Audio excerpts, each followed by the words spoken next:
Hello students, today I am going to discuss the third part of class 7 history, and as you know me I am your assistant teacher Priyesh.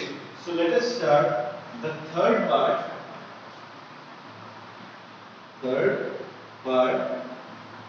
of class 7 history.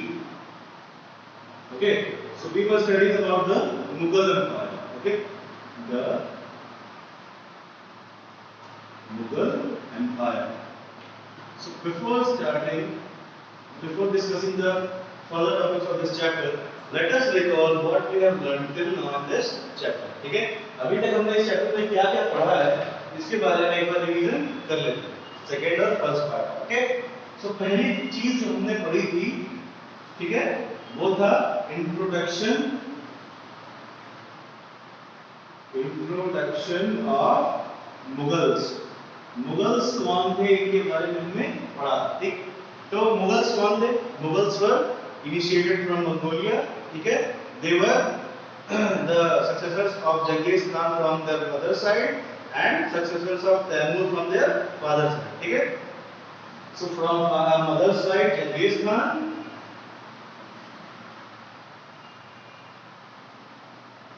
and from mother side Taimur. No, from mother side Genghis Khan and from father side Taimur.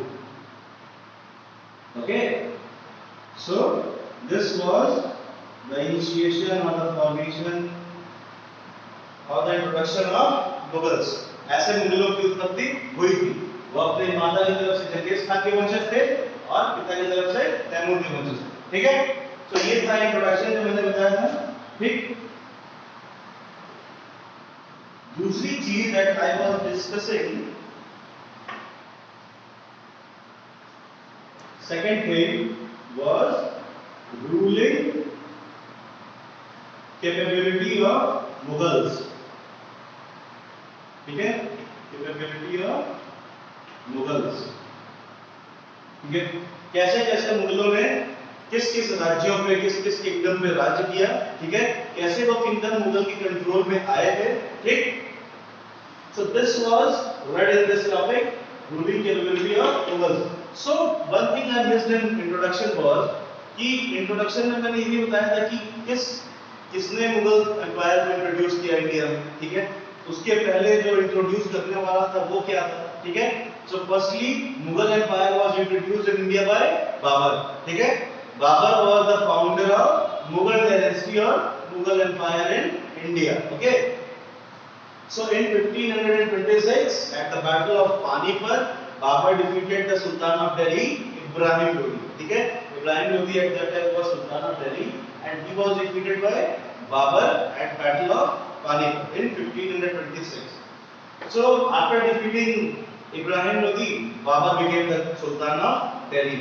मतलब ये होना कि बाबर ने 1526 में battle of Panipat यानी पानीपत के युद्ध में, Panipat was a garrison town at that time. ठीक है, सो बैटल ऑफ पानीपत में इब्राहिम लोदी को बाबर ने हरा करके दिल्ली का सुल्तान वो बन गए. ठीक है, सो 1526 में बाबर का इंट्रोडक्शन इंडिया में हो चुका था. उसके पहले बाबर कौन था. ठीक है, so Babur was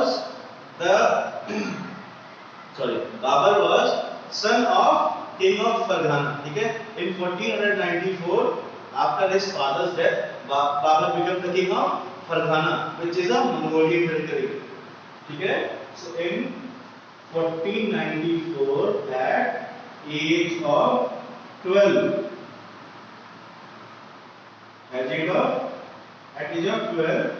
he became the king of Fergana. Fergana के राजगद्दी पे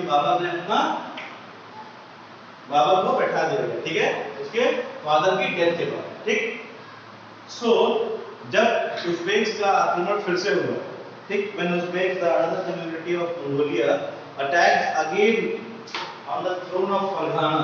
ठीक है, फरगाना की अगर हम बात करते हैं तो Fergana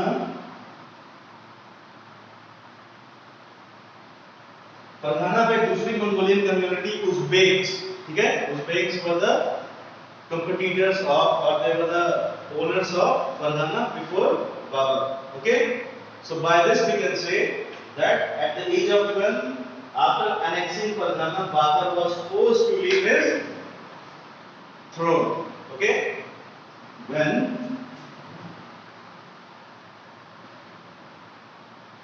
Uzbeks captured, attacked, not captured, attacked Farghana,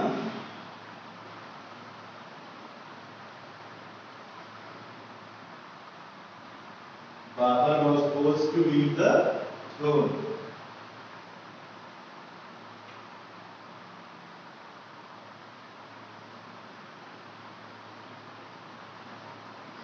Okay, Babur was supposed to leave the throne after attacking of Uzbeks. ठीक, इसके बाद हमने बताया था कि मुगल ने कौन कौन से मिलिट्री कैंपेन्स किए थे, ठीक है, मुगलों ने किस किस बात पर आक्रमण किया इसके बारे में हमने बात करी थी, ठीक। After it we studied about third topic, that was military campaigns of Mughals, ठीक है, मुगलों के जो मिलिट्री कैंपेन्स थे, ठीक है, दूसरे किंगडम्स को अपने अंडर में करने के लिए, ठीक है, उन पे आक्रमण जो करते थे उसे कहते थे मिलिट्री कैंपेन्स, ठीक है। तो मुगलों ने कब कब किस किस राज्य पे आक्रमण किया इसके बारे में हमने बात की, ठीक है। After this I told you about Mughal emperors, ठीक है, the successors of बाबर, ठीक है। तो जैसे कि मैंने बताया था 1526 में बाबर ने दिल्ली के सुल्तान को हरा करके अपना राज्य स्थापित किया, ठीक है, स्थापित किया या दिल्ली पे राज्य करने लगा, ठीक।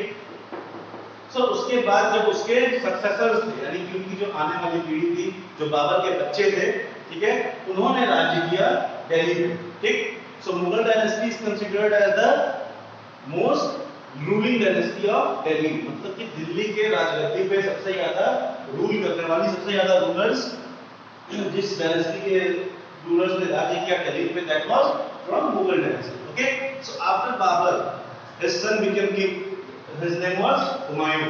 सो the steps taken by Humayun, Humayun ने क्या क्या अपने राज्य के विस्तार के लिए किया, ठीक है। हुमायूं की जो राज्य जीवन था, ठीक है, हुमायूं के रूलिंग रीन में क्या क्या घटनाएं घटी, इस चीज के बारे में मैंने डिस्कस कल किया, ठीक है। So when we were talking about Humayun, ठीक है, हुमायूं, ठीक है, Humayun was son of Babur, ठीक है, he became the king and he ruled from 1530 to 1540. After this he was defeated by Sher Shah Suri, and then after he recaptured Delhi in 1555 and then he ruled till 1556, ठीक है। हुमायूं ने 1530 से 1530 से 1540 तक राज्य किया after Babur's death, but in 1540 he was defeated by Sher Shah Suri, a governor in Bihar, okay। So Sher Shah Suri was an Afghan, ठीक है। In 1540 he was defeated by Humayun was defeated by Sher Shah Suri, after which he returned to Mongolia, his own territory, his own country, and there he recaptured all the Mongolian territories, and there he collected his army, okay। So after it he recaptured the Delhi Sultanate in 1555। इसका मतलब ये हुआ कि 1530 से 1540 तक पहले हुमायूं ने राज किया, उसके बाद उसको शेर शाह सूरी ने हरा दिया 10 साल के बाद, ठीक है। शेर शाह सूरी के हराने के बाद हुमायूं अपने देश मंगोलिया लौट गया, ठीक।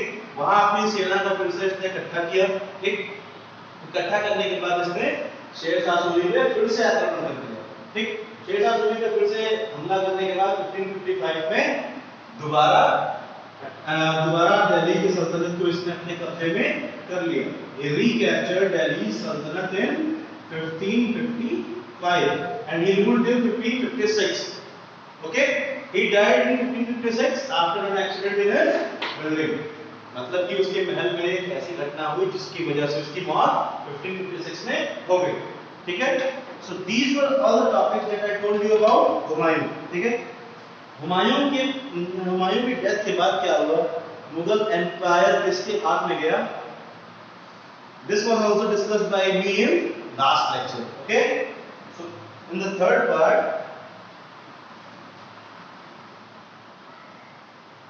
after Humayun's son Akbar became the king. Okay. Akbar became the king. He was ruling from 1556 to 1605. ठीक है? From 1556 to 1605. Yes. So after Humayun's death, Akbar was very young in age. Akbar was of very young age. He was only 13 when he was ascended the throne. Okay. Akbar जब राजा बना तो केवल 13 वर्ष का था. ठीक है. So अकबर ने अपने राज्य में क्या क्या किया इस चीज का अभी डिस्कशन मैंने बता दिया. ठीक है. He led 3 military campaigns in his life. He led 3 military campaigns in his life. ठीक है. अपने पूरे जीवन में, राज्य के जीवन में इसने 3 मिलिट्री कैंपेन्स या 3 विजय यात्राओं को अंजाम दिया. ठीक है. So the first military campaign was from 1556 to 1570. Okay. So in this military campaign he was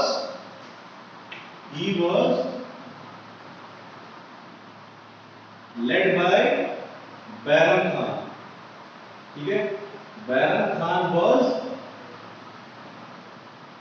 a very good friend of Humayun.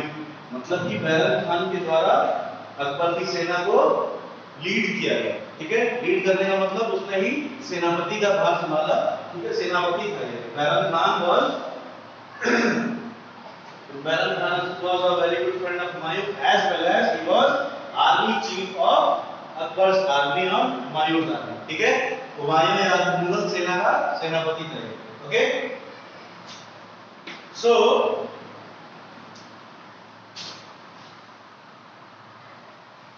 after this campaign, so he was led by Baron Khan in this military campaign. Okay. So the second military campaign was launched from 1570 to 1585. Okay. This was the second military campaign led by Akbar himself, and he captured northern areas. Okay. Like Gujarat was बहुत सारे part Gujarat के ऐसे थे जो कि इस वाले military campaign में अकबर के अंडर में आ गए. ठीक. इसके बाद third military campaign was from 1585 to 1605. ठीक है. ये 3 मिलिट्री कैंपेन अकबर ने लॉन्च किए थे अपने राज्य में. ठीक है. अपनी टोटल रूलिंग लाइफ. ठीक. After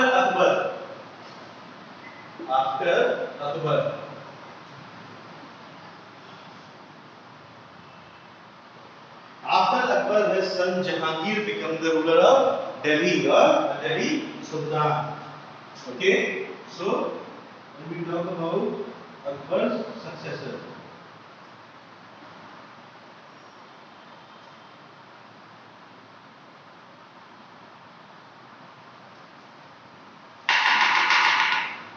so Akbar was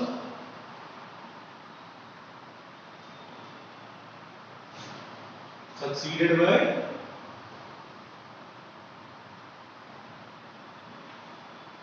Jahangir. Okay. So Jahangir was from 16. So we will talk about our next Mughal ruler. His name was Jahangir. and he ruled from 1605 to 1627. ठीक है, जहांगीर ने 1605 से 1627 तक अकबर के बाद राज्य किया। ठीक है, 22 years। Okay, so first point I'm going to write is he ruled for 22 years of age।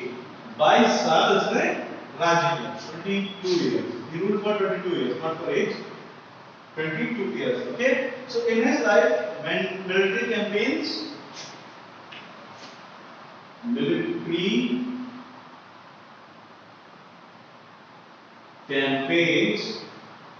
of Akbar was continued मतलब जो अकबर ने मिलिट्री कैंपेन्स की स्टार्टिंग की थी towards Deccan, towards north, towards Gujarat, it was resumed. Okay, और it was continued, मतलब कि अकबर के द्वारा शुरू किए गए जितने भी सेना या जो आक्रमण था वो जहांगीर ने उसको कंटिन्यू किया। ठीक है, सो आफ्टर कंटिन्यूइंग, ओके, सो अगर हम कंटिन्यूइंग की बात करते हैं, उस सारे मिलिट्री कैंपेन्स को अगर कंटिन्यू किया गया, ठीक है, तो जो जो चीजें, जो जो किंगडम अकबर के राज्य में मुगल रूल के अंडर में थी, ठीक है, so the kingdoms that were under control during the Akbar's reign was also under Mughal control during Jahangir reign। मतलब कि जहांगीर के राज्य में भी Jahangir was when made the ruler of the king, he also captured those territories, those kingdoms that was under control of Mughal empire। ठीक है, so basically Jahangir ने क्या किया कि जो अकबर के दिखाए हुए रास्ते थे, ठीक है, the model in which Akbar was ruling, he also tried to follow that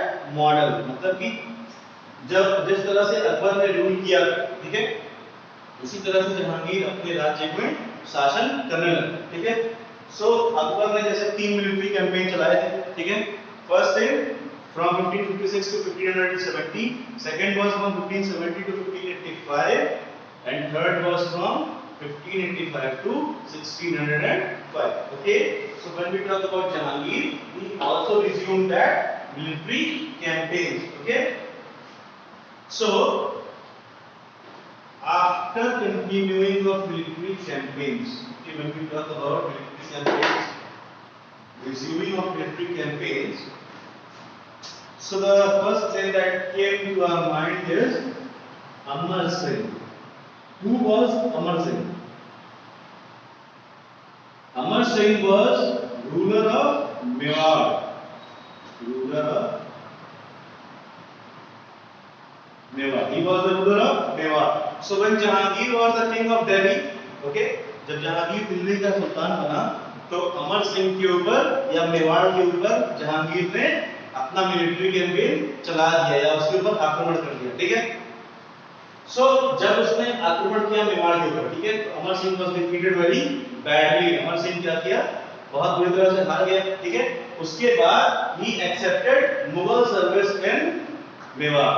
okay, Mughal राज्य को इसने मेवाड़ में मान्यता दे दी। ठीक है, so next successful campaigns was against the Sikhs, मतलब कि मेवाड़ पे अपना कब्जा कर लिया गया मुगलों द्वारा। ठीक है, इसके बाद जो दूसरा military campaign that was covered by that was led by Jahangir was against Sikhs. सिखों के ऊपर दूसरा मिलिट्री कैंपेन चलाया गया। ठीक है, लेकिन अगर अकबर के मिलिट्री कैंपेन की तुलना अगर हम इससे करते हैं या कंपैरिजन करते हैं तो the military campaigns led by Akbar was more powerful।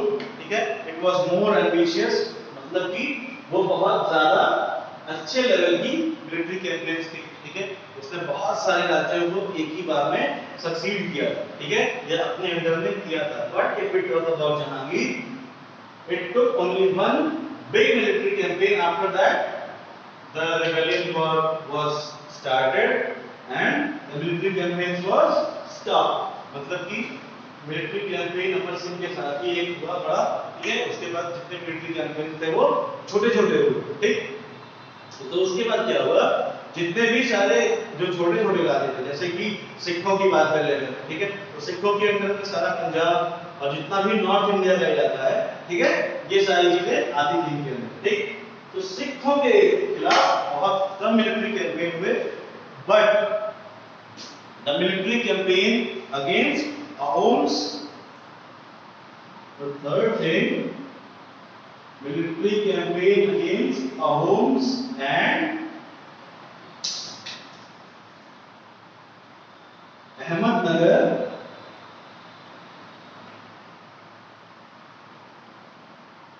was followed, ठीक है। अहमदनगर और अहोम्स के खिलाफ जो मिलिट्री कैंपेन था वो चलता रहा, ठीक।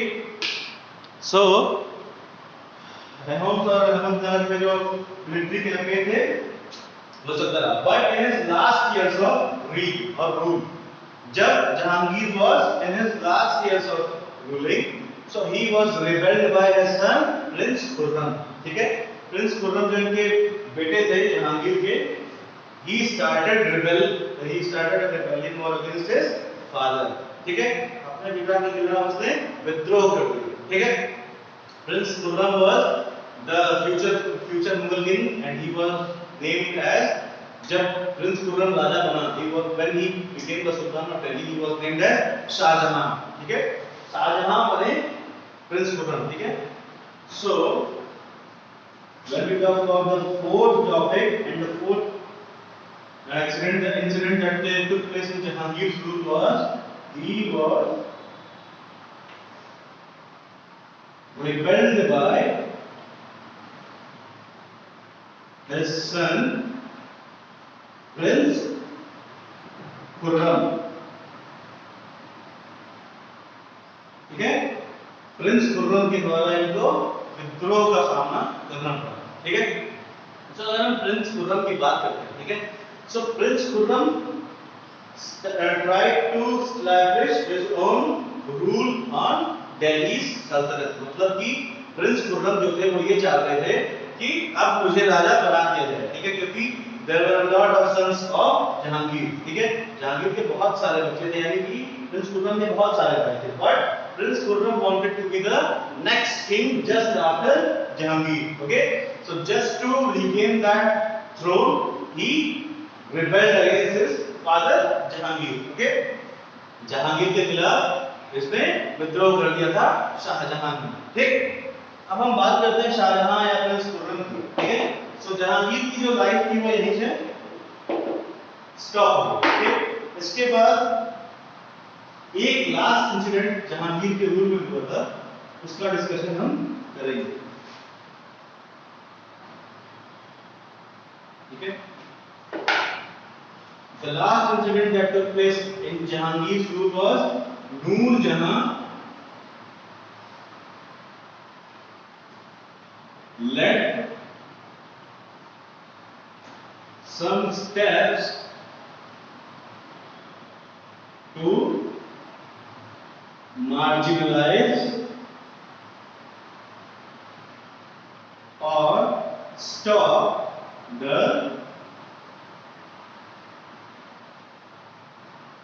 rebellion of Prince Khurram, ठीक है। नूर जहां was the wife of Jahangir, okay। नूर जहां जो थी वो जहांगीर की वाइफ थी, ठीक है। और इन्होंने कई सारे ऐसे स्टेप्स लिए, ठीक है। He started some military campaigns or he started some aspects of war that led to stop or led to marginalize the rebellion war of Prince Khurram, ठीक है। प्रिंस खुर्रम की जो रिबेलियन वॉर थी उसको स्टॉप करने के लिए नूरजहां ने कुछ नियम कानून लगाए, ठीक है। सो Noor Jahan led some military campaigns against Jahangir, okay। So Noor Jahan की हम बात यहाँ कर रहे हैं, ठीक है। नूरजहां जो थी, Noor Jahan was wife of Jahangir, okay, and also he was not the mother of, she was stepmother of Prince Khurram, okay। So let us move on to the next Mughal ruler, Shah Jahan, okay। these were the steps and these were the military campaigns that were led by Jahangir in his life. Okay, so after this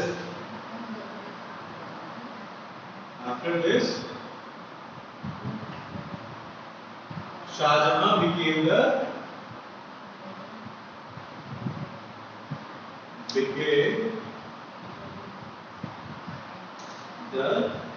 king of Delhi. Okay, so after Jahangir Delhi का राजा बना शाहजहां. ठीक है, so after Jahangir Shahjahan became the king of Delhi. So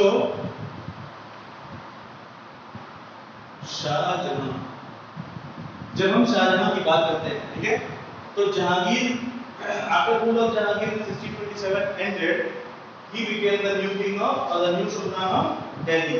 Okay, so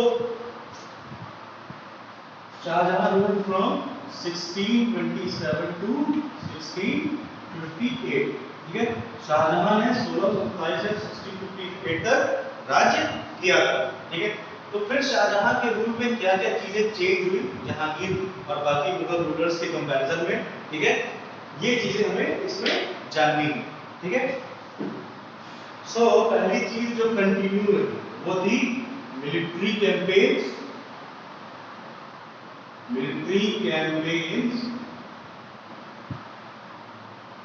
in Deccan.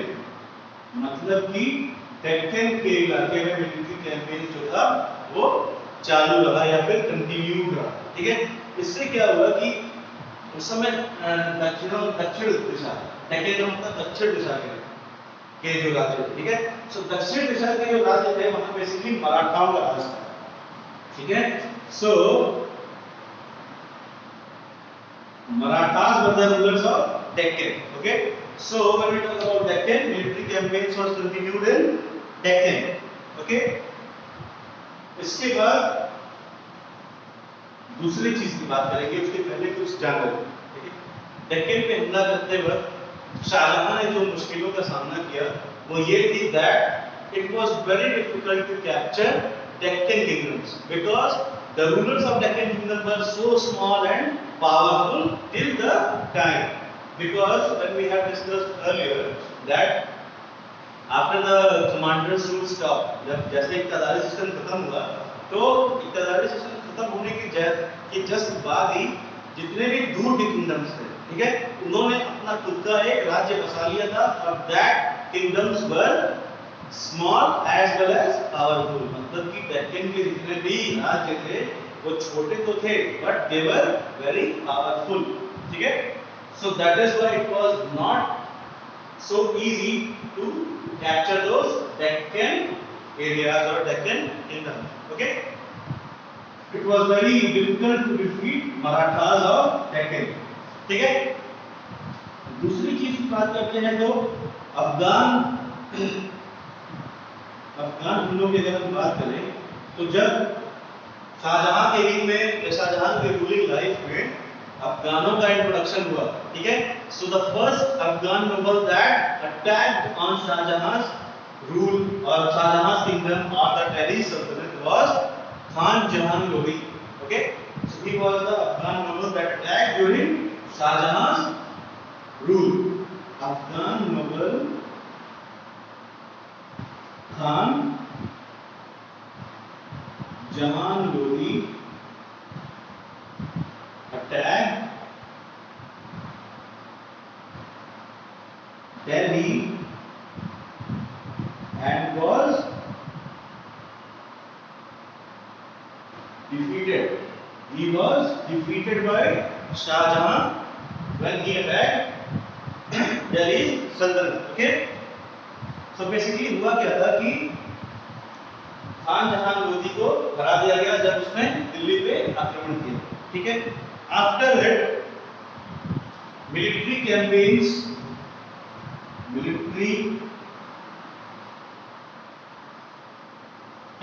Were launched against Afghans. अफगानों के खिलाफ military campaigns की starting कर दी गई, यानी कि अफगानों पे आक्रमण करना शुरू कर दिया गया. इससे क्या स्टार्ट हुआ This started the lowerance of Afghan kingdoms. मतलब कि अफगान जितने भी अफगानी राजा उस समय तक बचे थे उनके खिलाफ आक्रमण शुरू कर दिया गया, उनके खिलाफ हमला शुरू कर दिया गया. So this led to the lowerance of Afghan kings or nobles in India. ठीक है, भारत देश में अफगानों की या अफगान रूलर्स की कमी स्टार्ट हुई. ठीक है, so this was about Afghans. After it, military campaigns were launched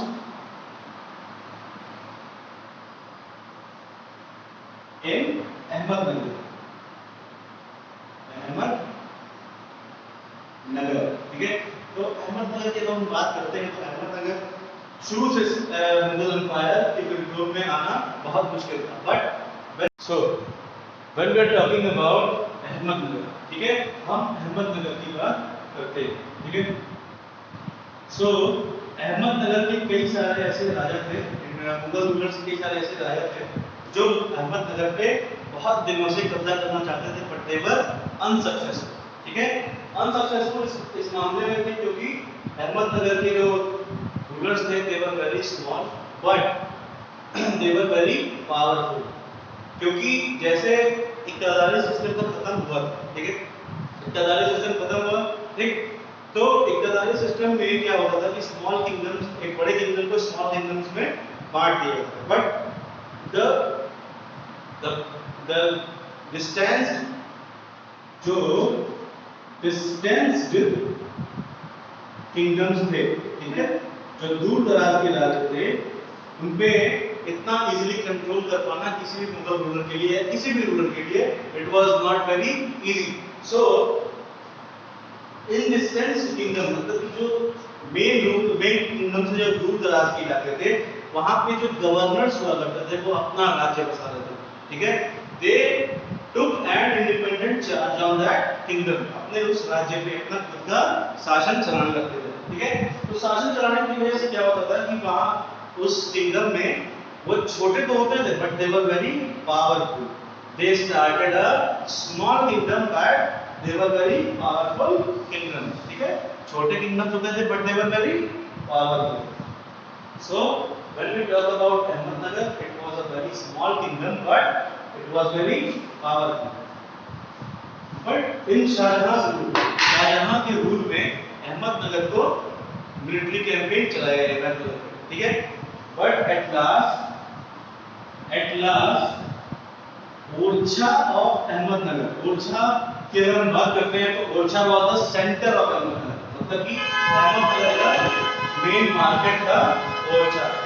ठीक है, ओरछा की अगर हम बात कर रहे हैं तो Orchha was military centre of Ahmadnagar. So it was captured by military of Shahjahan. ठीक है, शाहजहां ने इस पे अपना कब्जा कर लिया ओरछा पे, but not the total Ahmadnagar kingdom. Ahmadnagar के पूरे राज्य पे कब्जा नहीं हो पाया था. After that it was captured, Orchha was captured by the military of Shahjahan. ठीक है, इसके बाद जो नेक्स्ट मिलिट्री कैंपेन लॉन्च हुआ वो था उज़्बेक्स. ठीक है, उज़्बेक्स और बाल्ख्स, उज़्बेक्स एंड बाल्ख्स के खिलाफ लॉन्च हुआ. ठीक है, so Uzbeks and Balkhs were attacked by Shah Jahan's army. ठीक है, शाहजहां की आर्मी के द्वारा इन पे आक्रमण किया गया. ठीक है, शाहजहां की आर्मी के द्वारा इन पे आक्रमण किया गया. But they were the rulers of Afghanian territory. Afghanian territory का मतलब अफगान राज्य के ये दोनों राजा हुआ करते थे. कौन? उज़्बेक्स और बाल्ख. ठीक है, अगर हम उज़्बेक्स की बात करते हैं तो Uzbeks are considered as the most competitors of Mughals since their introduction. मतलब कि जब मुगल्स की स्टार्टिंग इंडिया में या मंगोलिया में हुई थी तो मंगोलिया में जो दूसरी कम्युनिटी थी जिसके लिए जो मुगल्स की सबसे बड़ी कंपटीटर या सबसे बड़ी दुश्मन मानी जाती थी वो थी उज़्बेक कम्युनिटी, ठीक है। उज़्बेक कम्युनिटी और बाल्स कम्युनिटी के तरफ शाहजहां की आर्मी ने अटैक किया, but it was unsuccessful in the sense,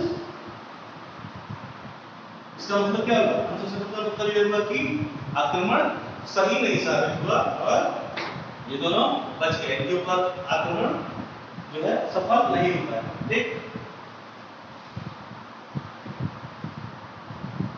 after attacking Uzbeks and बाल्स, ठीक है, उज़्बेक्स और बाल्स के ऊपर आक्रमण करने के बाद he led military campaigns in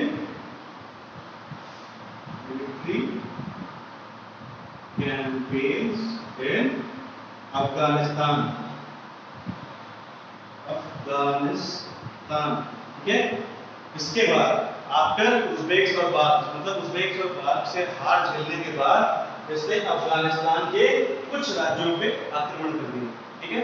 कुछ राज्यों में आक्रमण करने का मतलब ये है कि अफगान राजा जो थे उस टाइम के, उनको हराने की चाहत में शाहजहां ने मिलिट्री कैंपेन लॉन्च किया अफगानिस्तान में, ठीक है। सो when we talk about military campaign in Afghanistan, then basically the capital city of Afghanistan, Kabul, was seized, okay, but Kabul was seized का मतलब होता है कि इसको अपने कंट्रोल में मुगल्स ने ले लिया, but they lost Kandahar to Safavids, ठीक है। Safavids कौन थे? Safavids were the ruler of Afghanistan. They were the Afghan rulers or Afghan community that was considered as a very good friend of Humayun. Humayun जो शाहजहां के fourth father था, ठीक है, वो सफाविद्स का बहुत अच्छा दोस्त माना जाता था, ठीक है। दोस्त क्यों माना जाता था? Because when Humayun was defeated by Sher Shah Suri, when he returned to Mongolia, Safavids was a community that helped Humayun to re-attack or recapture Delhi, ठीक है। दिल्ली को रिकैप्चर करने के लिए सफाविद्स ने हुमायूं का बहुत साथ दिया, लेकिन बाद में फिर अकबर ने सफाविद्स को हरा करके कंधार और अफगानिस्तान टेरिटरीज पे उस पे कब्जा कर लिया, ठीक। बाद में when Shahjahan became the king, he lost Kandahar and Safavids के ने आक्रमण करके कंधार अपने कब्जे में कर लिया, ठीक है। After this annexation, इस annexation के बाद, कंधार हार जाने के बाद,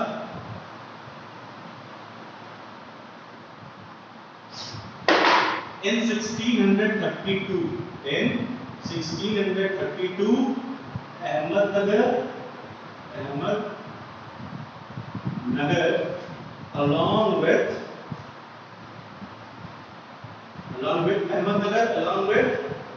अहमदनगर पे तो बहुत दिन से आक्रमण चल रहे थे, ठीक है। अहमदनगर पे काफी दिन से आक्रमण चल रहे थे। सो 1632 में या 1632 में अहमदनगर along with बीजापुर, ठीक है, बीजापुर के साथ साथ अहमदनगर को was captured का मतलब अहमदनगर पे टोटल राज्य मुगल्स का हो गया था 1632 में, ठीक है। 1632 में Ahmadnagar was captured by Mughal ruler Shahjahan along with Bijapur, ठीक है। सब बीजापुर पे हमला करके और अहमदनगर पे हमला करके अकबर को मिला, ठीक है।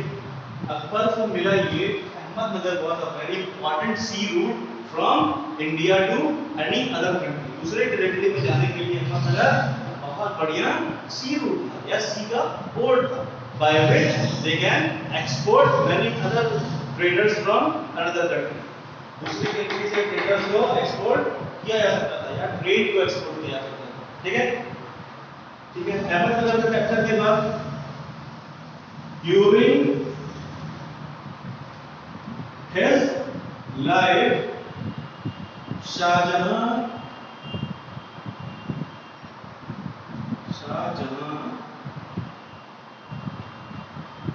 made many monuments, ठीक है, कई सारे बिल्डिंग्स का या मॉन्यूमेंट्स का निर्माण शाहजहां ने करवाया, ठीक है। तो अगर हम किसी एक मॉन्यूमेंट की या एक बिल्डिंग की बात करते हैं तो इसकी शाहजहां की बनवाई हुई बहुत सारे मॉन्यूमेंट्स में सबसे ज्यादा पॉपुलर है वो है ताजमहल, ठीक है। Taj Mahal is considered as the most beautiful monument made by any king ever, किसी भी राजा द्वारा बनवाई गई सबसे खूबसूरत इमारतों में से ताजमहल को एक माना जाता है। And due to its beautifulness it is considered और it has been listed in the 7 wonders of the world, 7 अजूबों में इसको शामिल किया गया, ठीक है। 7 अजूबों में शामिल करने का सबसे बड़ा मीनिंग क्या हो गया कि ये इतना खूबसूरत है, इतना ब्यूटीफुल है कि इसको उस 7 अजूबों में शामिल कर लिया गया, ठीक है। सो when we consider about monuments, Taj Mahal is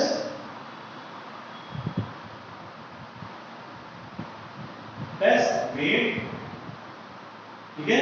Taj Mahal सबसे अच्छी इमारत जो किसी भी राजा ने आज तक बनवाई। So if we talk about Taj Mahal, ठीक है, so talking about Taj Mahal, it is considered that Taj Mahal was made in the memory of his wife Mumtaz Mahal की याद में, उनकी मेमोरी में ताजमहल का निर्माण कराया गया, ठीक है। ताजमहल का निर्माण कराया गया, ठीक है। ताजमहल का निर्माण किस लिए कराया गया था? In the memory of his wife, Shahjahan wife Mumtaz Mahal, ठीक। उसके बाद ये भी कहा जाता है कि शाहजहां ने ताजमहल बनवाने वाले मजदूरों के हाथ कटवा दिए थे, ठीक, cutted the heads of that peasants that were in the Rajmahal, just because it was so beautiful कि अगर वो बच जाते तो फिर दूसरा ताजमहल बन जाता, ठीक है। इसी वजह से ताजमहल को बनाने वाले मजदूरों के हाथ कटवा दिए गए, ठीक, समझे। So that is why he was very fond of monuments, and so he made many monuments like mosques, buildings, forts in his life, ठीक है। So that is what all about today's video. So hope you like this video and you gain some knowledge from this video. The rest of the Mughal emperors will be discussed in another video. So if you have any queries regarding this video, please put that queries in the comment section below. Thank you for watching.